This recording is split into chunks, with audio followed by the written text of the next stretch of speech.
uNkulunkulu uyasithanda, uNkulunkulu uyalithanda lelizwe, uNkulunkulu uthanda okuhle, uNkulunkulu weseka okuhle ngaso sonke isikhathi. So ke ungathi mawubona izinto zingasheshi noma zingahambi ngendlela wena ofisa ngayo bese ubona ngathi uNkulunkulu akekho. uNkulunkulu ukhona. And lelizwe sizolinqobela. Nazi insizwe zizomemeza yena omdala weinsuku. Yizo zonke lezi. Yizo zonke lezi. Zizomemeza uNkulunkulu. Akudlala ngisho inyoka ikwazi ukusondela la. Ngisho isilwane esiyingozi asikwazi ukusondela la. Ngoba naso qobo siyaqonda.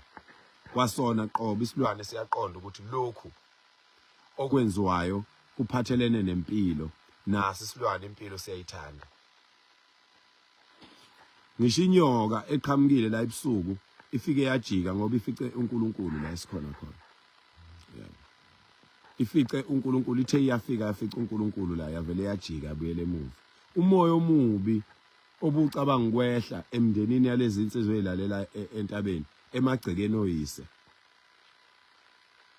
Lo moya lo kuhlakazekile ngoba uthe uyafika lo moya wafika uNkulunkulu wawutshela ukuthi ingane yala ekhaya isentabeni iyokhuleka elizwe iyolwelizwe ngakho akufanele kube khona into embi eyenzeke emndenini wethu.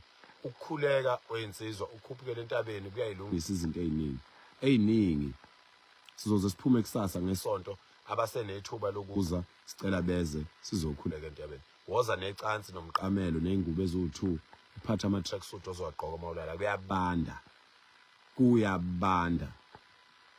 We will conquer, we will win, we will defeat the evil that has engulfed this country for so many years.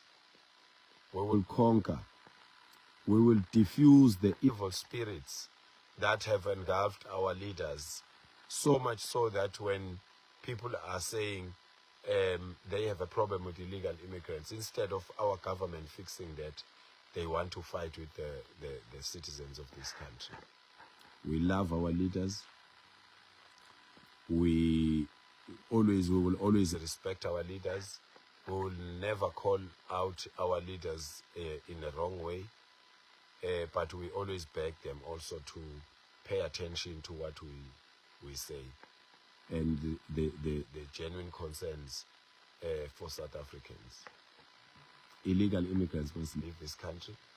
They must go and fix their papers.